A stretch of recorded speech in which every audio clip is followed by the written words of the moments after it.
Niños pueden ir pasando a su salón, si gustan acompañarlos, los papás. Nos gusta presentar a los niños en la congregación. Sabemos que los padres pues somos los principales responsables de la crianza de nuestros hijos, pero también es necesaria una red de apoyo, una comunidad. Hay un dicho, no sé de dónde es ese proverbio, a ver si lo digo bien,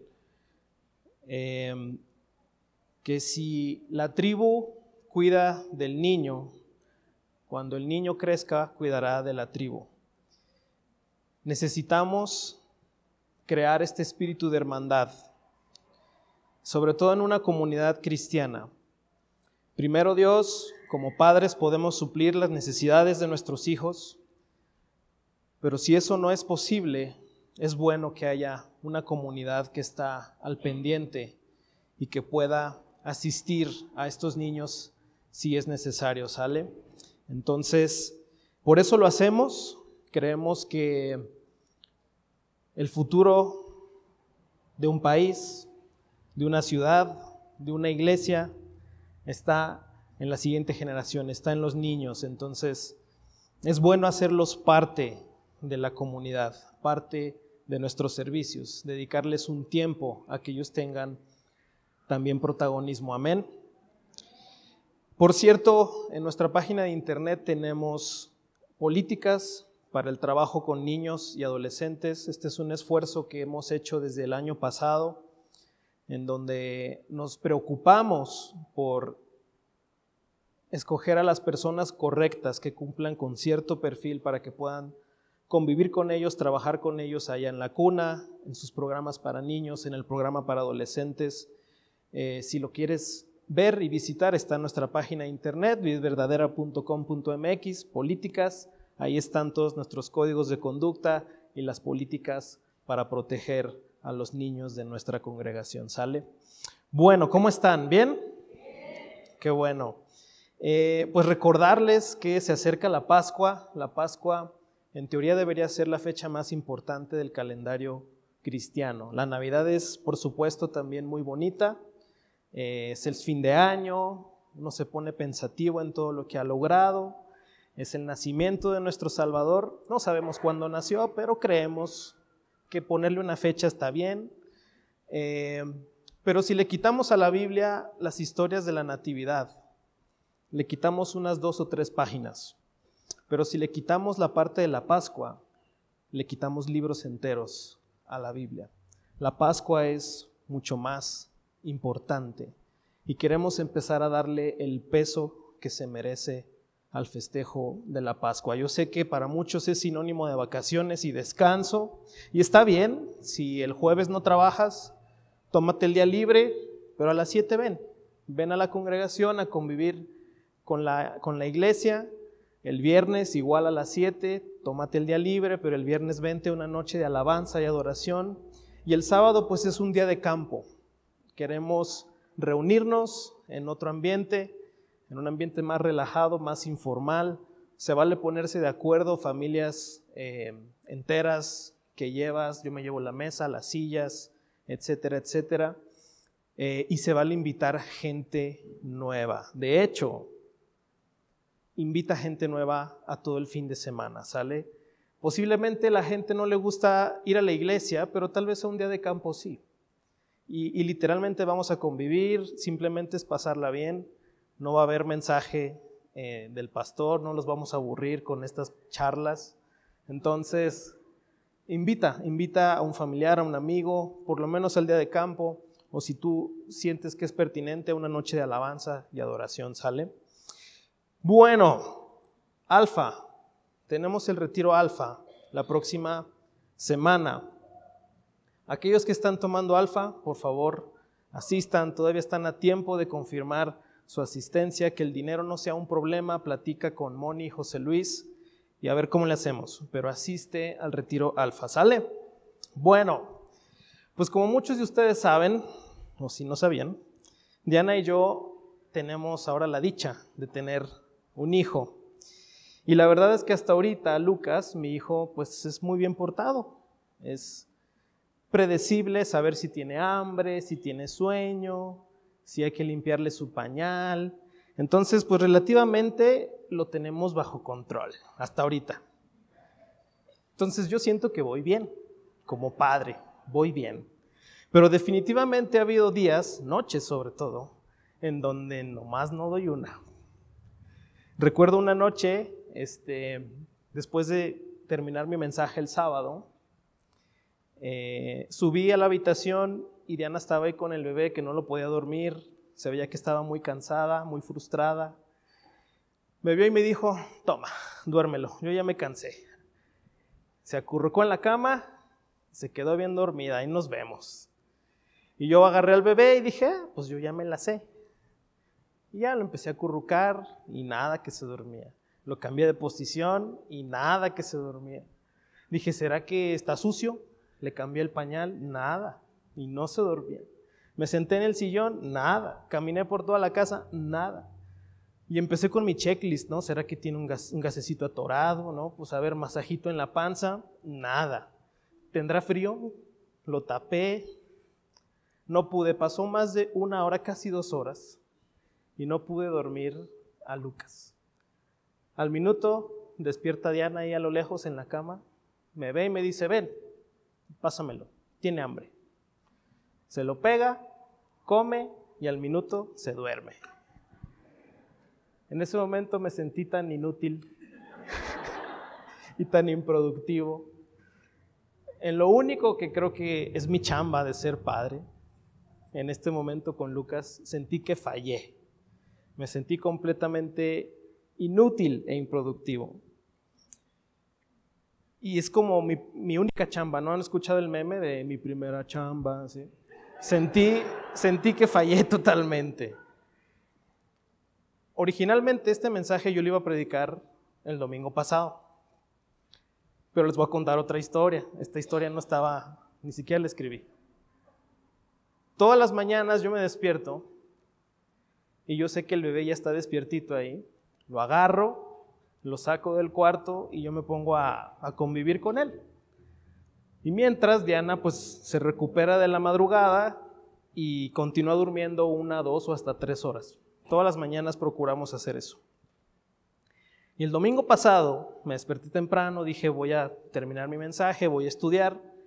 Y vi que el niño estaba despierto, Diana noqueada ahí en la cama, y le dije, pásamelo, yo me lo llevo.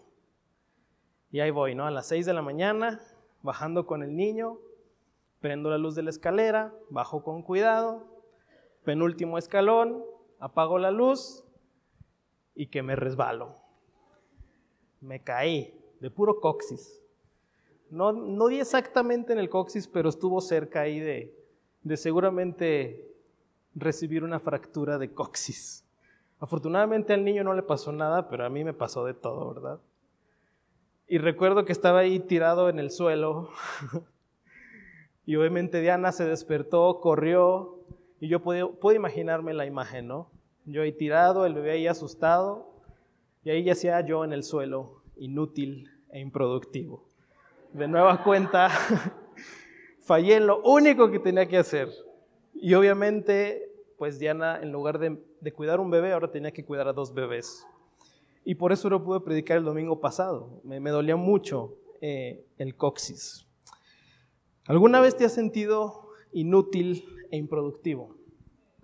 Ahorita puse un ejemplo pues medio burdo, pero ¿qué sucede cuando fallas en esa área de tu vida donde tú quieres hacer las cosas bien, pero te sientes un completo inútil, completamente improductivo?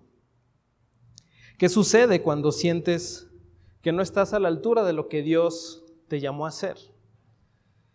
Todos tenemos un llamado, el de ser hijos de Dios, ser como Jesús.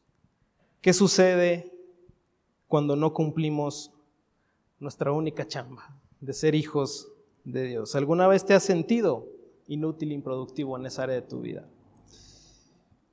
Vamos a segunda de Pedro capítulo 1. Simón Pedro, siervo y apóstol de Jesucristo, a los que por la justicia de nuestro Dios y Salvador Jesucristo han recibido una fe tan preciosa como la nuestra. Que abunden en ustedes la gracia y la paz por medio del conocimiento que tienen de Dios y de Jesús nuestro Señor.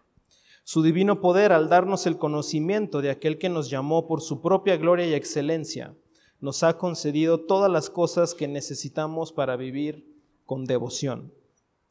Así Dios nos ha entregado sus preciosas y magníficas promesas para que ustedes, luego de escapar de la corrupción que hay en el mundo debido a los malos deseos, lleguen a tener parte en la naturaleza divina. Precisamente por eso, esfuércense por añadir a su fe virtud, a su virtud conocimiento, al conocimiento dominio propio, al dominio propio constancia, a la constancia devoción a Dios, a la devoción a Dios afecto fraternal y al afecto fraternal amor. Porque estas cualidades, si abundan en ustedes, los harán crecer en el conocimiento de nuestro Señor Jesucristo y evitarán que sean inútiles e improductivos. En cambio, el que no las tiene es tan corto de vista que ya ni ve y se olvida que ha sido purificado de sus antiguos pecados. Por lo tanto, hermanos, esfuércense más todavía por asegurarse del llamado de Dios, que fue quien los escogió. Si hacen estas cosas, no caerán jamás y se les abrirán las puertas de par en par del reino eterno de nuestro Señor y Salvador Jesucristo. Vamos a orar. Padre, te doy gracias por tu palabra, te doy gracias porque tú quieres hablarnos, Dios. Queremos escucharte. Te pido por cada persona que está aquí, Dios. Te pido que abras nuestros oídos espirituales, que abras nuestros ojos espirituales. Queremos ser como tú, Jesús. Espíritu Santo, ayúdanos a comprender tu palabra y, más importante, a ponerla en práctica. Te lo pido en tu nombre, Jesús. Amén. Y todos dicen, amén. Debo confesar que aunque puedo decir que prácticamente toda mi vida en el Evangelio, ha habido momentos en donde ciertamente siento que no he cumplido con el llamado de Dios en mi vida. Ese llamado de ser como Jesús, de ser su hijo, y donde me he sentido totalmente inútil e improductivo en esa área, donde no estaba produciendo los frutos que se supone que debía producir y no estaba siendo útil en los propósitos que Dios tenía para mi vida. ¿Alguien sabe de lo que estoy hablando? Sí. Y yo me acuerdo que oraba y le decía a Dios, Dios, yo creo en ti, yo tengo fe en ti, yo te conozco, desde mi niñez yo sé que tú eres mi Señor, tú eres mi Salvador, yo creo que moriste por mí en esa cruz, yo creo que tú tienes un propósito para mi vida, pero me sigo equivocando, sigo pecando, sigo cometiendo errores, necesito que me ayudes. Y sabes, fueron pasajes como este que resonaron en mi corazón y en mi mente, que me dieron y me siguen dando las herramientas, las cualidades para poder cumplir con el propósito de Dios para mi vida. Y que es ser como Jesús. Ese es el llamado que todos tenemos aquí, ser como Jesús. Aún no soy como Jesús y me falta mucho, créanme que me falta mucho. Pero creo firmemente que si yo añado y si nosotros añadimos estas cualidades a nuestra fe en Cristo, vamos a poder ser útiles y productivos. Vamos a poder hacer como Jesús y dejaremos de ser inútiles e improductivos. Entonces, quiero que analicemos cada una de estas cualidades. ¿Está bien? ¿Alguien está de acuerdo conmigo? Bueno. Esfuércense por añadir a su fe virtud, nos dice esta epístola de Pedro. El tema de la virtud, el concepto, la idea, se desarrolló con los griegos. Y seguramente esta idea, este concepto, influenció a los apóstoles y muy seguramente tomaron este concepto prestado para hablar de las verdades de Dios. Y los griegos creían que una persona virtuosa era una persona excelente en lo que hacía. En la Ilíada de Homero ¿Alguien ha visto la película de Troya? No la vean, nada, no es cierto. Tiene escenas. Ya los caché, ¿eh? Aquiles. Homero describe a Aquiles como un guerrero virtuoso, que tenía virtud, porque era muy excelente en lo que hacía. Pero conforme pasaron los siglos, los filósofos griegos, Platón, Aristóteles, todos estos importantes, empezaron a hablar de las personas virtuosas o con virtud, que eran excelentes moralmente. No solamente empezaron a describir a las personas con cualidades físicas o externas como personas virtuosas, sino todo aquello que es interno, que no se ve, la excelencia moral. Y desarrollaron toda una escuela de la virtud, de las virtudes. Y sabes, tú y yo debemos ser y buscar la excelencia moral. Filipenses 4:8 dice, Pablo escribe a los filipenses, dice, en cuanto a los demás hermanos, todo lo que es verdadero, todo lo honorable, todo lo justo, todo lo puro, todo lo amable, todo lo que es de buen nombre, si hay virtud alguna, si hay algo que merece alabanza, en eso piensen.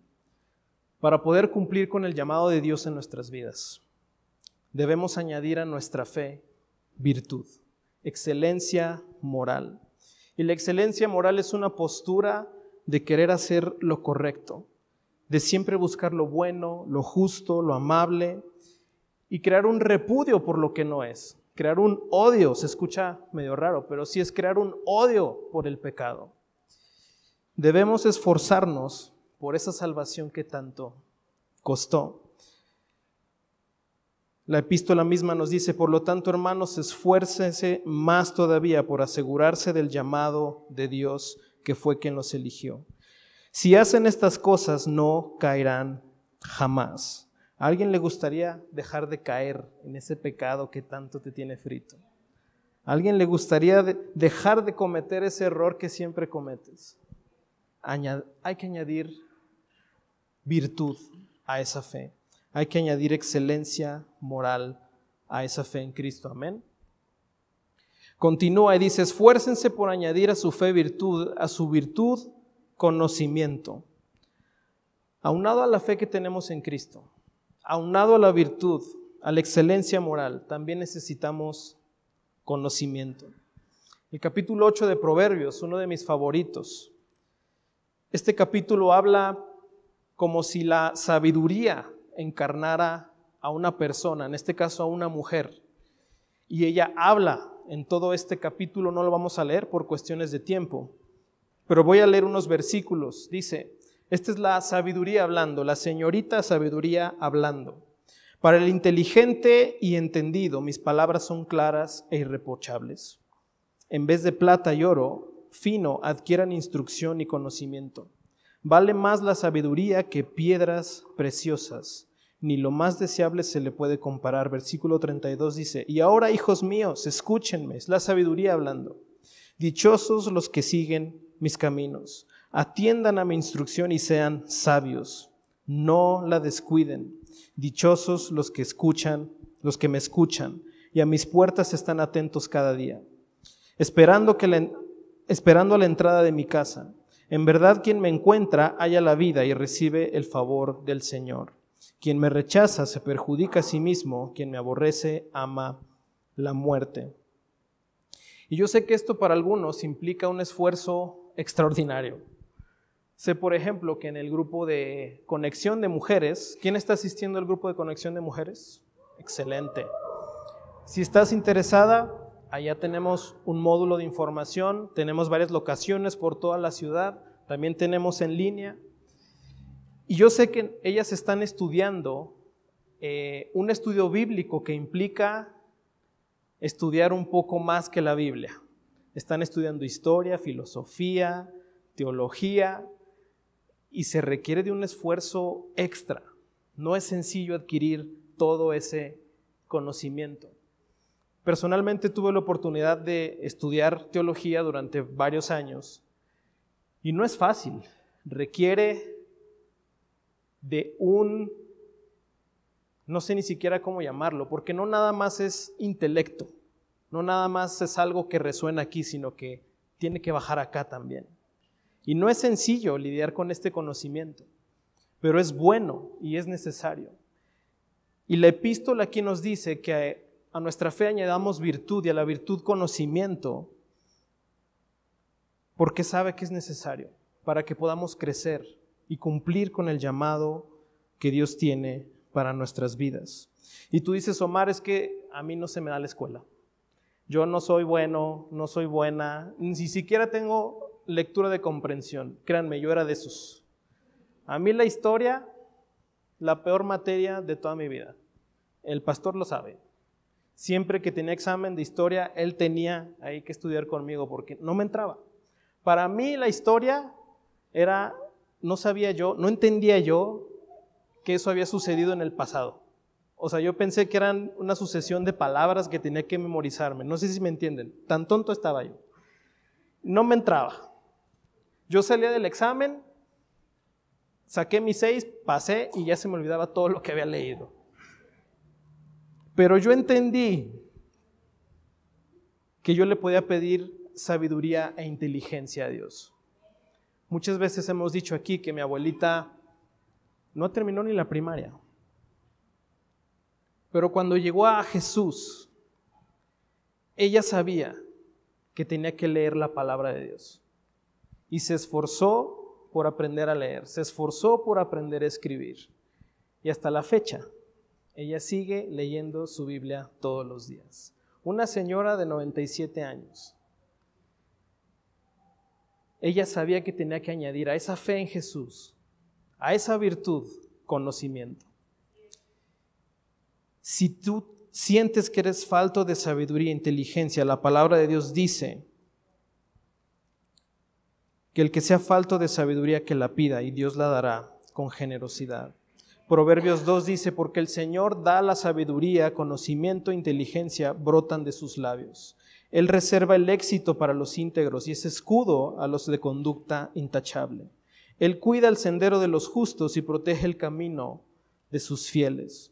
Si queremos cumplir con el llamado de Dios para nuestras vidas y dejar de sentirnos inútiles e improductivos, necesitamos añadir conocimiento a nuestra fe en Cristo. Amén. Esfuércense por añadir a su fe virtud, a su virtud conocimiento y al conocimiento dominio propio. Ayer en las sesiones de Alfa coincidió que tanto los adolescentes como los adultos vieron el tema del mal. ¿De dónde viene el mal? Esa era una pregunta que analizaron ayer. Y de manera muy resumida hay dos fuentes principales del mal. Fuentes externas, el mundo, el enemigo, el diablo, como le quieras poner, e internas. De alguna forma nosotros generamos pensamientos negativos, egoístas, malos. Los teólogos llaman a esto la naturaleza pecaminosa. Es esta tendencia aparentemente natural que tenemos los seres humanos al mal. Aquellos que tienen hijos, ¿saben de lo que estoy hablando? Les dices que no y ahí van. Todavía no me ha pasado con Lucas, pero yo sé que es cuestión de tiempo para darme cuenta de que los teólogos tienen razón. Me rehúso a veces, pero ya les cuento, ya les contaré. Hay esta tendencia al mal, pero también tenemos la capacidad, el potencial para hacer el bien y ser como Dios, ser como Jesús. Tenemos la imagen y semejanza de Dios en nosotros. Y sabes, este potencial puede ser liberado por un toque del Espíritu Santo. La palabra de Dios en Gálatas dice, en cambio el fruto del Espíritu es amor, alegría, paz, paciencia, amabilidad, bondad, fidelidad, humildad y dominio propio. No hay ley que condene estas cosas. Los que son de Cristo Jesús han crucificado la carne con sus pasiones y deseos. Si somos tan insistentes en que los que están tomando el curso de Alfa vayan al retiro Alfa, es porque sabemos que una llenura del Espíritu Santo puede transformar tu vida para siempre. Hay personas que batallan con una conducta, con un pecado, con una costumbre, y con un toque del Espíritu Santo empiezan a transformar sus vidas. Empiezan a producir dominio propio.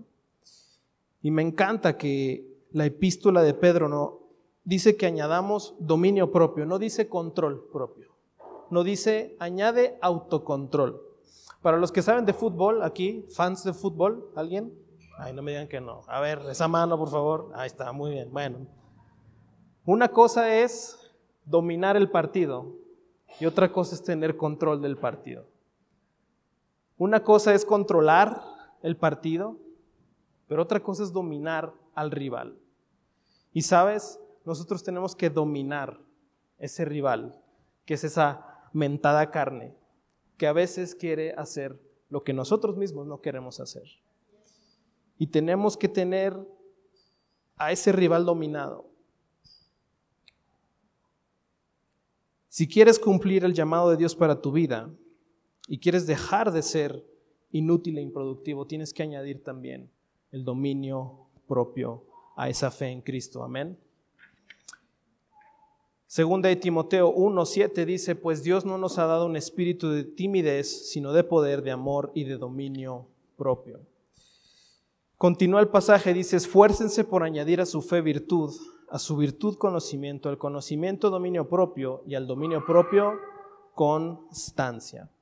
No sé tú, pero yo me he dado cuenta de que la vida del creyente debe incluir necesariamente la constancia. ¿Es bueno asistir de vez en cuando a la iglesia? Me he dado cuenta que es bueno asistir constantemente a la iglesia. Me he dado cuenta que es bueno leer la Biblia constantemente. Me he dado cuenta que es bueno orar constantemente. Me he dado cuenta de que la constancia es un ingrediente indispensable para que un creyente crezca en el conocimiento de Cristo. No basta con vencer la tentación una vez, hay que vencerla constantemente. No basta con ser lleno del Espíritu una sola vez, hay que ser llenos constantemente. Cualquier coach de vida, cualquier maestro, cualquier persona sabia, sabe que debemos ser constantes. No basta con hacer dieta un solo día, te diría el nutriólogo, ¿verdad? Hay que ser constantes. No basta con ir al gym un solo día, te diría el entrenador, hay que ser constantes. No basta con ir a terapia solamente una vez, hay que ser constantes, te diría el psicólogo, te diría el fisioterapeuta. Tenemos que añadir la constancia como una cualidad para poder ser como Jesús. Esfuércense por añadir a su fe virtud, a su virtud conocimiento, al conocimiento dominio propio, al dominio propio constancia, a la constancia devoción a Dios y a la devoción a Dios afecto fraternal. Puse estos dos juntos porque durante mucho tiempo se predicó un evangelio que te decía, ya tienes una relación personal con Dios. Y yo incluido, yo siempre le decía a mis amigos, ¿ya tienes una relación personal con Dios? Y la relación personal con Dios es importante, claro que es parte del evangelio, pero también tu relación con los demás importa. ¿De qué sirve restaurar tu relación con Dios si no se restaura tu relación con tus hijos? O si no se restaura la relación con tus padres, o si no se restaura la relación con tu vecino, o si no se restaura la relación con tu esposa. No somos salvos para que la salvación se quede en nosotros, sino que también se expanda hacia los lados. Y me encanta porque esta es una imagen de la cruz. La epístola nos dibuja una imagen de lo que es el evangelio. Tu relación con Dios, tu devoción es importante, tener una relación con Dios es importante, por supuesto que sí, pero tiene que extenderse hacia los lados. No fuimos salvos para nuestro propio fin.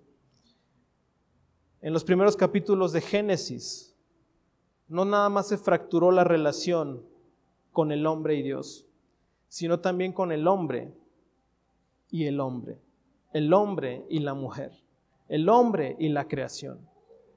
Esta relación tiene que repercutir en esta relación. ¿Estamos de acuerdo? Si queremos ser útiles y productivos, cumplir con el llamado de Dios para nuestras vidas, necesitamos tener una buena relación con Dios y una buena relación con nuestro prójimo. Amén. Continúa el pasaje: esfuércense por añadir a su fe virtud, a su virtud conocimiento, al conocimiento dominio propio, al dominio propio constancia, a la constancia devoción a Dios, a la devoción a Dios afecto fraternal y al afecto fraternal amor. Sin amor nada soy, decía el apóstol Pablo. Me encanta que al final la epístola envuelve todo en el ingrediente del amor. Yo creo que nos queda claro que tenemos que amar a Dios, tenemos que amar a las personas, pero también tienes que amarte a ti mismo. ¿Y cuántas veces es más difícil amarnos a nosotros mismos que amar a los demás? Somos buenos para ayudar, pero malos para ayudarnos a nosotros mismos. Somos buenos para dar un consejo que a veces ni siquiera nosotros mismos seguimos. Entonces, quiero que leamos el pasaje del amor, 1 Corintios, capítulo 13. Y sí, contempla que Dios te ama, contempla que tienes que amar a los demás, pero también léelo pensando en ti mismo. El amor es paciente, es bondadoso. El amor no es envidioso, ni presumido, ni orgulloso. No se comporta con rudeza, no es egoísta, no se enoja fácilmente, no guarda rencor. El amor no se deleita en la maldad, sino que se regocija con la verdad. Todo lo disculpa, todo lo cree, todo lo espera, todo lo soporta. El amor jamás se extingue. ¿Eres paciente contigo mismo? ¿Sabes perdonarte de los errores del pasado? ¿Sabes esperar? ¿O al momento en el que cometes un error, luego te crucificas? Tente paciencia. Si Dios te tiene paciencia, si Dios te ama, ámate tú. Amén. Necesitamos el amor también como una cualidad para poder llegar a cumplir con el llamado de Dios para nuestras vidas. Ser como Jesús. ¿Por qué no nos ponemos de pie para terminar? Continúa el pasaje diciendo: porque estas cualidades, si abundan en ustedes, los harán crecer en el conocimiento de nuestro Señor Jesucristo y evitarán que sean inútiles e improductivos. En cambio, el que no las tiene es tan corto de vista que ya ni ve y se olvida que ha sido purificado de sus antiguos pecados. Por lo tanto, hermanos, esfuércense más todavía por asegurarse del llamado de Dios, que fue quien los escogió. Si hacen estas cosas, jamás caerán, y se les abrirán de par en par las puertas del reino eterno de nuestro Señor y Salvador Jesucristo. ¿Alguien quisiera tener abiertas de par en par las promesas que Dios tiene para tu vida? ¿Alguien puede decir amén a eso? Yo no sé si te has dado cuenta que tal vez te hace falta una de estas cualidades, o todas, quién sabe. Implica un esfuerzo, implica, como dicen aquí en México, ponerse las pilas. Pero sabes, con la ayuda de Dios se puede generar dominio propio, se puede desarrollar virtudes, se puede amar a las personas, te puedes amar a ti mismo, tal cual como Dios te hizo. ¿Por qué no oramos y le pedimos al Espíritu Santo que nos ayude a desarrollar estas cualidades? Amén. Padre, te doy gracias por tu palabra, te doy gracias porque es viva, es eficaz, es práctica. Queremos ser como tú, Jesús. Sabemos que eres nuestro Señor, nuestro Salvador, que nos amas, que moriste por nosotros en esa cruz. Tenemos fe en ti, pero queremos añadir todas estas cualidades para cumplir con el propósito que tú nos has llamado. Queremos dejar de ser improductivos, sentirnos inútiles, y al contrario queremos florecer, queremos traer fruto, Queremos cumplir con tus propósitos, sentirnos útiles, Dios. Ayúdanos, Espíritu Santo. Yo sé que tú tienes el poder de resucitar un cuerpo muerto. Cuánto más de restaurar nuestras vidas, Dios. De producir en nosotros esos frutos que tanto necesitamos. Gracias por tu palabra, Dios. Gracias por esta iglesia. Los bendigo en el nombre de Jesús. Amén. Que Dios los bendiga.